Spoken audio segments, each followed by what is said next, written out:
बाजार अगले हफ्ते में आपका स्वागत है। शो में बाजार में आज का पूरा एक्शन, साथ ही साथ अगले हफ्ते के लिए क्या स्ट्रैटेजी बनानी है, शेयरों में कमाई के शानदार मौके कहाँ बन रहे हैं, इन तमाम खबरों के साथ, अपडेट्स के साथ नमस्कार, मैं हूं दीपक डोभाल। आप हमें शेयरों से जुड़े सवाल व्हाट्सएप भी कर सकते हैं 9582222266 पर। इसके अलावा आप सोशल मीडिया प्लेटफॉर्म्स का भी इस्तेमाल कर सकते हैं। आप हमें फेसबुक पर @ZBusinessOnline और ट्विटर पर @ZBusiness पर अपने सवाल भेज सकते हैं। और हाँ, हैशटैग बाजार आज और कल लिखना ना भूलें। और मेरे साथ सोमवार के लिए आपकी तैयारी कराने के लिए जुड़ रहे हैं खास मेहमान, ट्रेड स्विफ्ट ब्रोकिंग के डायरेक्टर संदीप जैन। और इस हफ्ते कैसा रहा बाजार, इसका हाल जानेंगे कुशल गुप्ता से। लेकिन सबसे पहले देख लेते हैं कि शुक्रवार के बाजार में कैसा रहा कारोबार। आज का अपडेट तो ग्लोबल मार्केट से मिले जुले संकेतों से शुक्रवार को बाजार सपाट बंद हुए। सेंसेक्स 37 अंक चढ़कर 58,803 के स्तर पर बंद हुए। निफ्टी 3 अंक गिरकर 17,539 के लेवल पर क्लोज हुआ। बैंक निफ्टी भी 120 अंक उछला।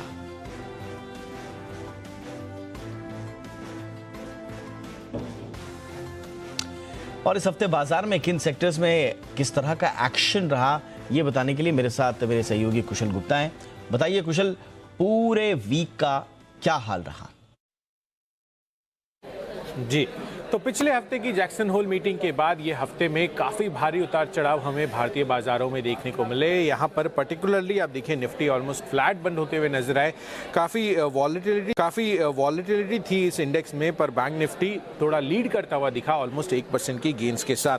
इनफैक्ट छोटे मझौले शेयरों में भी काफ़ी अच्छी रौनक रही इस पूरे हफ्ते। काफ़ी सारे स्टॉक्स में हमें ब्रेकआउट्स के भी एक्सपीरियंस देखने को मिले। निफ्टी में चढ़ने वाले शेयरों में बजाज फिनसर्व, टाटा कंज्यूमर समेत M&M और एशियन पेंट्स में भी दमदार तेजी देखने को मिली। पर गिरावट का रुझान आपको हिंडाल्को, श्री सीमेंट, जो कि अनाउंसमेंट होती हुई दिखी थी कि ये निफ्टी से बाहर होता हुआ नजर आ रहा है, उस वजह से इस स्टॉक में इस हफ्ते हमें प्रेशर देखने को मिला। टॉप गेनर्स में पॉली मेडिकेयर हमारे एनालिस्ट के भी रेडार पर था, 19% की गेंस यहां पर रहे। साथ ही पूरा का पूरा होटल स्पेस EIH लिमिटेड इन पर्टिकुलर 14% की गेंस के साथ कारोबार करते हुए नजर आए। गिरावट का रुझान हिंदुजा ग्लोबल, गुजरात अंबुजा जैसे स्टॉक्स में था, 9% से ज्यादा की गिरावट यहां पर थी। मिड कैप स्पेस में एस्कॉर्ट्स कुबोटा, आप देखिए यहाँ पर जो ओपन ऑफर 2000 का था उसके भी पार अब होता हुआ दिख रहा था इस हफ्ते। 13% की दमदार गेंस इसने भी दिखाया। अशोक लेलैंड भी फोकस था। अगस्त महीने के बिक्री आंकड़े के साथ साथ UAE से जो ऑर्डर मिला उस वजह से भी यहाँ पर अच्छी तेजी बनी। गिरावट का रुझान doctor Lal path lab mid cap space से और साथ ही टाटा इलेक्साई पर था। स्मॉल कैप स्पेस में सफायर फूड्स ने बाजी मारी। इनफैक्ट गिरावट का रुझान बासफ इंडिया में आपको देखने को मिला, 4% की गिरावट यहाँ पर भी रही। सेक्टर स्पेसिफिक बात करेंगे तो 3 सेक्टर ऐसे थे जहाँ पर अच्छी तेजी आज के सत्र में बनी, जिसमें इनफैक्ट पूरे हफ्ते बनी, जिसमें रियल्टी स्पेस जहां पर ओबरे रियल्टी लीड करता हुआ दिखा।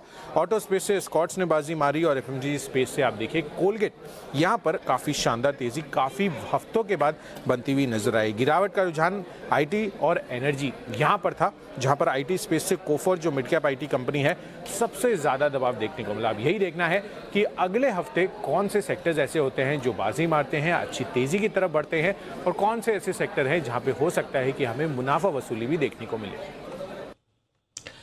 और आइए अब रुख करते हैं हमारे खास मेहमान का। ट्रेड स्विफ्ट ब्रोकिंग के संदीप जैन जी हमारे साथ जुड़ चुके हैं। संदीप जी, बहुत बहुत स्वागत है आपका।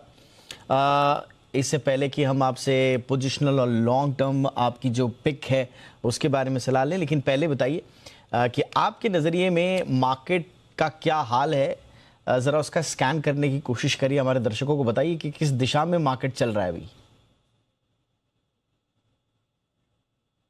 वैसे कुशल ने काफी कुछ चीजें बताई, बट मैं एक चीज बताऊंगा कि मार्केट्स काफी वॉलेटाइल थे लास्ट वीक। देखिए, अब इस वीक की बात करें, अगर मंडे था मैनिक मंडे के बाद टेरिफिक ट्यूसडे आया, और टेरिफिक ट्यूसडे के बाद वेडनेसडे एक हॉलीडे था, रिलैक्सिंग था।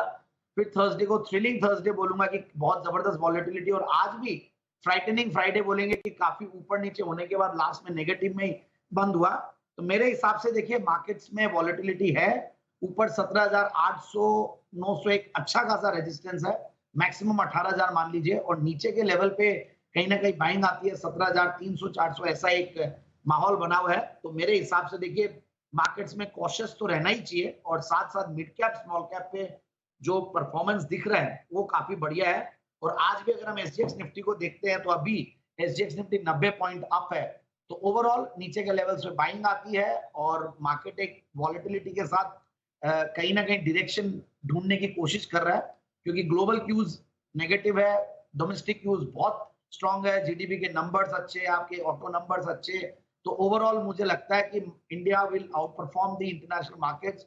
और कुछ बड़े बड़े स्टेटमेंट्स मैंने अभी रिसेंटली 1-2 दिनों में जो देख रहे हैं, जो वर्ल्ड लीडर्स है वो लोग भी इनफैक्ट काफी इंडिया के ऊपर कॉन्फिडेंट है।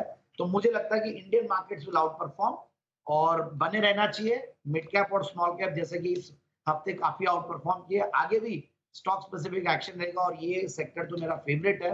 मिड कैप स्मॉल कैप बहुत सारी आइडियाज वैसे भी देते हैं और आज भी कुछ ऐसी आइडियाज लाएंगे। ठीक है सर, और ऐसे माहौल में आप पोजिशनल पिक क्या सजेस्ट करेंगे लोगों के लिए, आपकी फेवरेट?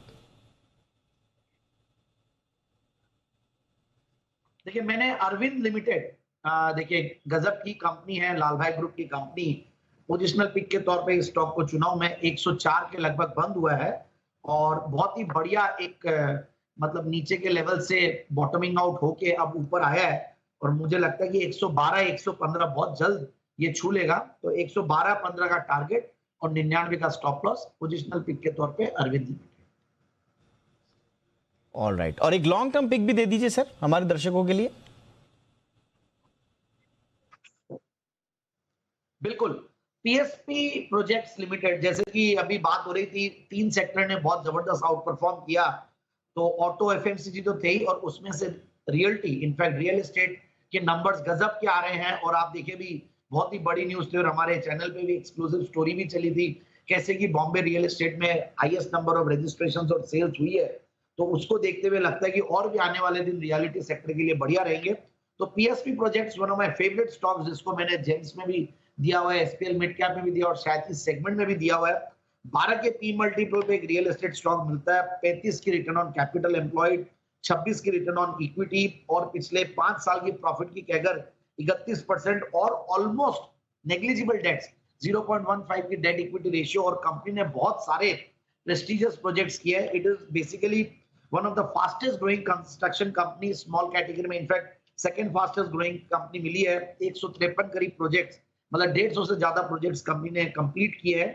और सबसे बढ़िया बात है, सूरत का जो डायमंड बोर्ड्स है इस कंपनी ने बनाया है। तो ओवरऑल इस तरीके की पेडिग्री और इस तरीके की क्रेडेंशियल्स इस कंपनी के हैं और मुझे लगता है कि ये स्टॉक को बिल्कुल लेना चाहिए लेवल्स पे और 690 के टारगेट के लिए आने वाले 6 से 9 महीने। ऑल राइट सर, और अब फटाफट से ले लेते हैं वो सवाल जो दर्शकों ने हमें अलग अलग प्लेटफॉर्म्स के जरिए भेजे हैं, व्हाट्सएप और बाकी सोशल मीडिया प्लेटफॉर्म्स के जरिए। सवाल लेने की शुरुआत करते हैं। सबसे पहला सवाल हम ले रहे हैं जयपुर से। रतन शेखावत जी ने सवाल भेजा है। अदानी एंटरप्राइजेस पर इनका सवाल है। 100 शेयर इनके पास, 2250 का भाव, और इनके लिए संदीप जी क्या सलाह देंगे? शेयर तो वैसे भी बड़ा ज़बरदस्त खबरों में 30 सितंबर से निफ्टी 50 में भी शामिल हो रहा है। रतन जी के लिए आपकी सलाह सर। बिल्कुल बधाई हो रतन जी, पहले तो आप जयपुर के और दूसरा नाम में भी रतन और आपने तो रतन चुन लिया और रिटर्न्स भी रतन वाले दे रहे हैं। तो देखिए अडानी एंटरप्राइजेस, हालांकि मैंने अडानी ग्रुप के स्टॉक्स को कम किया है, बट यस अब जिस तरीके से देखिए अडानी ग्रुप ने परफॉर्म किया और अडानी तो देखिए गौतम जी अडानी वर्ल्ड के 3rd रिचेस्ट मैन हुए और किस तरीके से सारे स्टॉक्स ने परफॉर्म किया है। अगर निफ्टी की गेन्स देखें, मार्केट कैप की गेन्स, तो उसमें सबसे बड़ा कंट्रीब्यूशन अडानी ग्रुप का रहा है। तो आउट परफॉर्मर तो है ही है। और आज तो एक बहुत बड़ी न्यूज है कि Shri cement is out and Adani enterprises is in, तो इस तरीके का है। तो इन्होंने देखिए लिया हुआ बहुत अच्छे भाव पे है, इसमें कोई दो राय नहीं है और बहुत अच्छे मुनाफे भी बैठे हैं। तो यहाँ देखिए एक चीज तो ध्यान रखनी पड़ेगी, अडानी एंटरप्राइजेस में कई बार फंडामेंटल्स और चार्ट्स बहुत ज्यादा काम नहीं आते, फंडामेंटल्स के परे आप अगर पी मल्टीपल देखेंगे तो मैं क्या बोलूं 395 के पी मल्टीपल पे ये स्टॉक चल रहा, तो कोई फंडामेंटल्स के हिसाब से तो मैं जस्टिफाई कर नहीं सकता। और चार्ट्स देखते हैं तो एक्सट्रीमली डर लगता है क्योंकि 2000 के लेवल से एक साथ ये 3300-3500 के लेवल्स तक पहुंचा है। तो दोनों ही तर्ज पे ये नहीं है, यहाँ तो हिम्मत चाहिए और अगर इनका कन्विक्शन है और इनको डर नहीं लगे नीचे आने पे तो कहीं ना कहीं ये होल्ड कर ले। बाकी मेरे हिसाब से इतना बढ़िया प्रॉफिट्स पे बैठे हैं तो पार्शियल प्रॉफिट बुकिंग करनी चाहिए। ऑल राइट, तो रतन जी को उम्मीद है कि उनका जवाब मिल गया होगा। रोहित जैन हमारे साथ लाइव कॉलर हैं जो जुड़ चुके हैं सूरत से। और संदीप जी इनकी क्वेरी ये खुद ही बताएंगे। रोहित जी बताइए क्या सवाल पूछना चाहते हैं आप?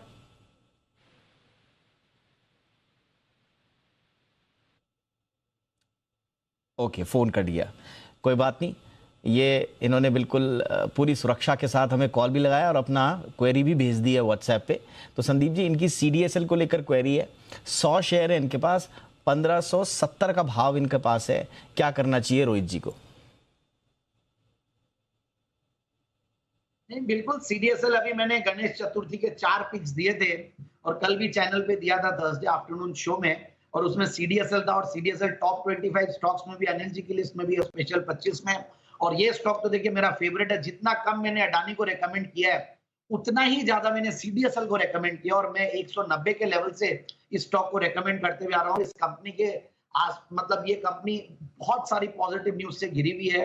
फाइनेंशियलाइजेशन का बहुत बड़ा बेनिफिशियरी, फिर अभी इंश्योरेंस पॉलिसीज की डिमेटलाइजेशन की बात चल रही है, फिर आपके मार्कशीट्स की डिमेटलाइजेशन की बात चलती है। सो ओवरऑल बहुत गजब है। और किस तरीके से देखिए आप, ओवरऑल जो डीमैट अकाउंट्स खुले हैं तो उसका ये बहुत बड़ा बेनिफिशियरी है और नंबर 1 डीमैट कंपनी है इंडिया की। तो मेरे हिसाब से तो स्टॉक को बिल्कुल इन लेवल्स पे भी होल्ड करें, नीचे आए तो भी लें, और बाय एंड फॉरगेट वाली स्टोरी है। कहीं कोई दिक्कत नहीं है, कई सालों साल तक ये स्टॉक आपके पोर्टफोलियो में रिटर्न्स अगर एक साल नहीं भी दे तो बाद में देखेंगे अगर कैगर वाइज तो बहुत बढ़िया साबित होगा ये स्टॉक आपके पोर्टफोलियो में। चलिए, तो रोहित जी हो या दूसरे दर्शक हमारे, अगर आपके पास CDSL है तो बाय एंड फॉरगेट की रणनीति आपको अपनानी है। यह है संदीप जी की सलाह। प्रवीण कदम जी का सवाल आया है सतारा से। HCL टेक 321 शेयर हैं, भाव है सर 1125 का। प्रवीण जी को संदीप सर क्या करना चाहिए?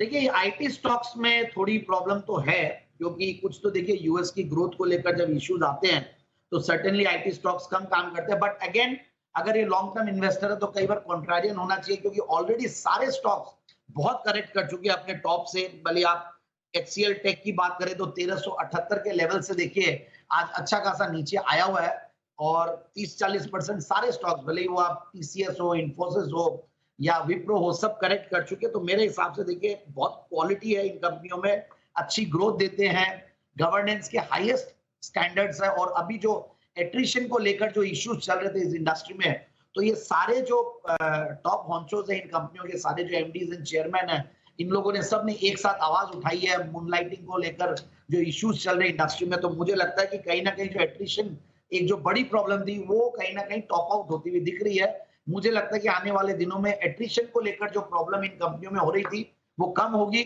और ये कंपनियां वापस से अपने जो मार्जिन है उन पे इंटैक्ट रहेगी। और जो इंडिया को एक जो फायदा मिलता था IT कंपनीज का कि एक cheaper labour as compared to abroad and western countries, वो कहीं ना कहीं कम होते जा रहा था। बट अब मुझे लगता है कि वापस से कहीं ना कहीं ये स्टॉक्स को अब फायदा मिलेगा।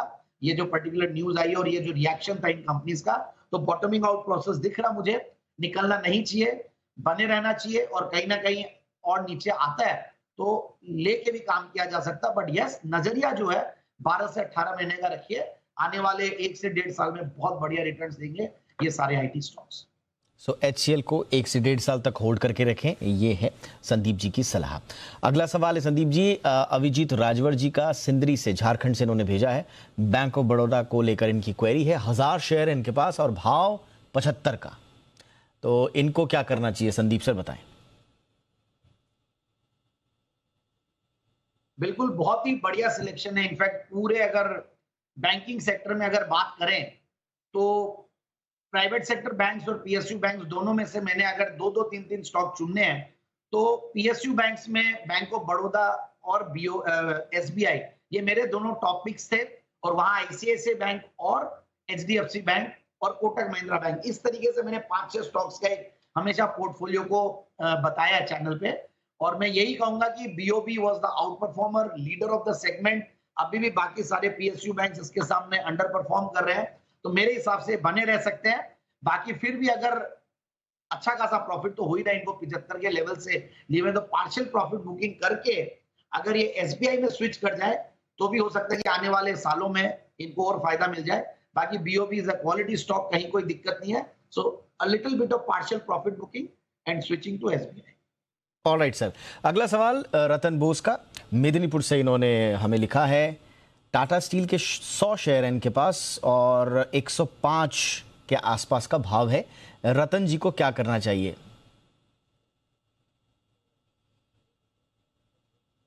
देखिए, मेटल्स को लेकर मैं बहुत ज्यादा बुलिश तो नहीं हूं, बट यस, ये स्टॉक्स भी अपने ड्रीम रन के बाद, और टाटा स्टील ने तो ड्रीम रन देखा ही है, फिर स्प्लिट भी कर दिया और अच्छा खासा कॉर्पोरेट एक्शन था, और अभी भी इतने इनके प्रॉफिट्स थे पिछले कुछ क्वार्टर्स में, तो पी मल्टीपल वाइज और फंडामेंटल्स तो सारे अच्छे हो गए हैं।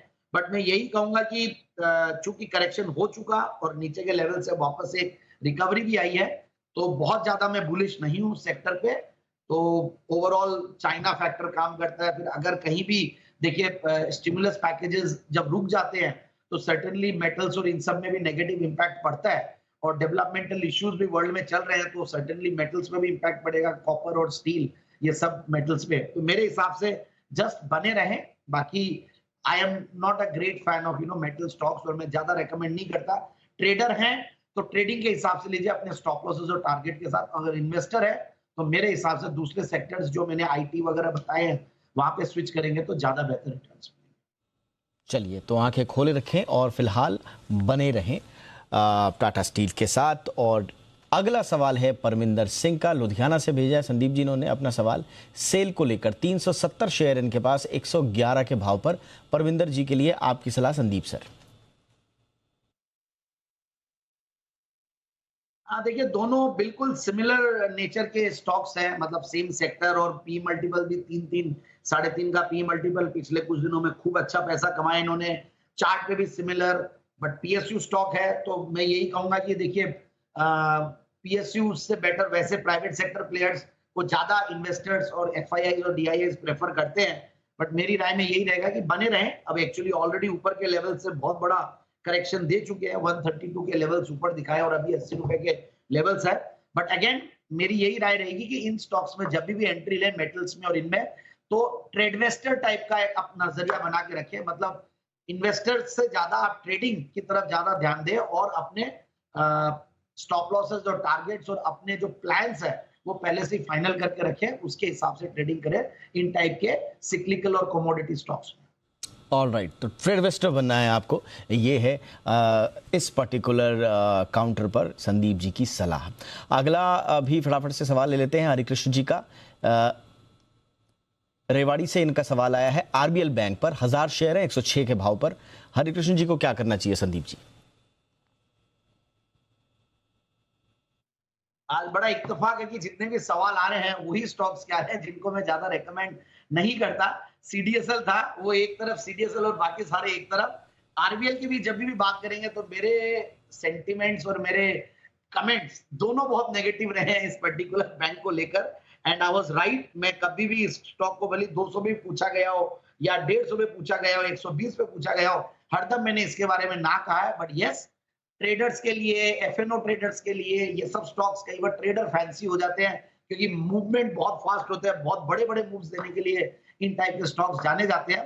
तो मेरी राय यही रहेगी कि मैं कोई बहुत ज्यादा इनमें रिकमेंडेशन नहीं दूंगा। एक जरूर है कि नीचे से जितनी भी नेगेटिव न्यूज है काफी हद तक डिस्काउंट हुई है और एक बार बाउंस देके एक कंफर्टेबल लेवल्स पे आए हैं, तो एग्जिट ऑन बाउंस की राय दूंगा मैं, और switch to some other better longer term जो मजबूत वाले स्टॉक है, जैसे कि आईसीआईसीआई बैंक या एसबीआई या फिर कोटक महिंद्रा बैंक, इन सब प्राइवेट सेक्टर बैंक्स में स्विच करें। ब्रेक के बाद आपका स्वागत है, और ऑप्शंस के जरिए स्ट्रैटेजी बताने के लिए इस वक्त हमारे साथ मोतीलाल ओसवाल के चंदन तापड़िया जी जुड़ चुके हैं। चंदन जी, बहुत बहुत स्वागत है। बताइए सर, सोमवार को ऑप्शंस के जरिए कहाँ मौके बन रहे हैं? जी देखिए, बाजार में निफ्टी एक दायरे में कामकाज कर रहा है, और आप ब्रॉडर रेंज देखें तो पिछले कुछ दिनों से 17,150 से लेके 17,777 के बीच में निफ्टी फंसा हुआ है। और उसी दायरे को और छोटा करें तो पिछले 3 दिनों से 17,350, 17,442 नीचे में, 17,667 और 17,777 ऊपर में ये रेंज फंसा हुआ है। तो कहीं ना कहीं इंडेक्स तो एक ब्रॉडर रेंज में, और उसी में आप देखोगे तो bank Nifty comparatively out perform कर रहा है, सपोर्ट ग्रेजुअली ऊपर की तरफ शिफ्ट हो रहा है। और उसी में आप देखोगे स्टॉक स्पेसिफिक एक्शन और बेहतर है। बाजार के डल मूव के बावजूद जो आज फ्लैटिश बंद हुआ है, यहाँ पे selective FMCG, auto, defence, capital goods काफी अच्छा परफॉर्म कर रहे हैं। तो इन्हीं सबको ध्यान में रखते हुए 2 ट्रेडिंग आइडियाज हमने ढूंढे। पहला रहेगा आईटीसी पे। आप देखोगे निफ्टी एफएमसीजी में कंपैरेटिवली पॉजिटिव प्राइस एक्शन है, और एफएमसीजी में आप देखोगे आईटीसी और पिडलाइट अच्छा, और वो आईटीसी ने कंसोलिडेशन ब्रेकआउट दिया है। मेजर ट्रेंड पॉजिटिव है, मोमेंटम वापस बना है, ऊपर में 330-335 तक के अपसाइड बनने चाहिए। तो आईटीसी का 320 का कॉल लेने की सलाह रखेंगे। 9 रुपए का यहाँ पे स्टॉप लॉस होगा। 9 रुपए के आसपास चल रहा है, 6 रुपए का स्टॉप लॉस होगा, और 15 रुपए तक के आईटीसी की 320 की कॉल में टारगेट बनने चाहिए। अब दूसरा ट्रेड सेटअप की बात करें तो वो रहेगा डिफेंस पे। आप देखोगे बीएल, एचएल 2 ऐसी कंपनीज है जहाँ पे काफी अच्छा मोमेंटम है।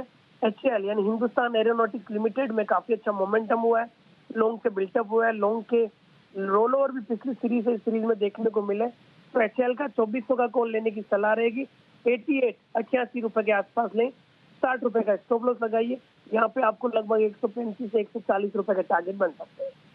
बहुत बहुत शुक्रिया चंदन तापड़िया जी वक्त निकालने के लिए। संदीप जी भी हमारे साथ हैं। सोमवार की बात चली रही है सर, तो एक इंट्राडे पिक दे दीजिए दर्शकों के लिए सोमवार के लिए।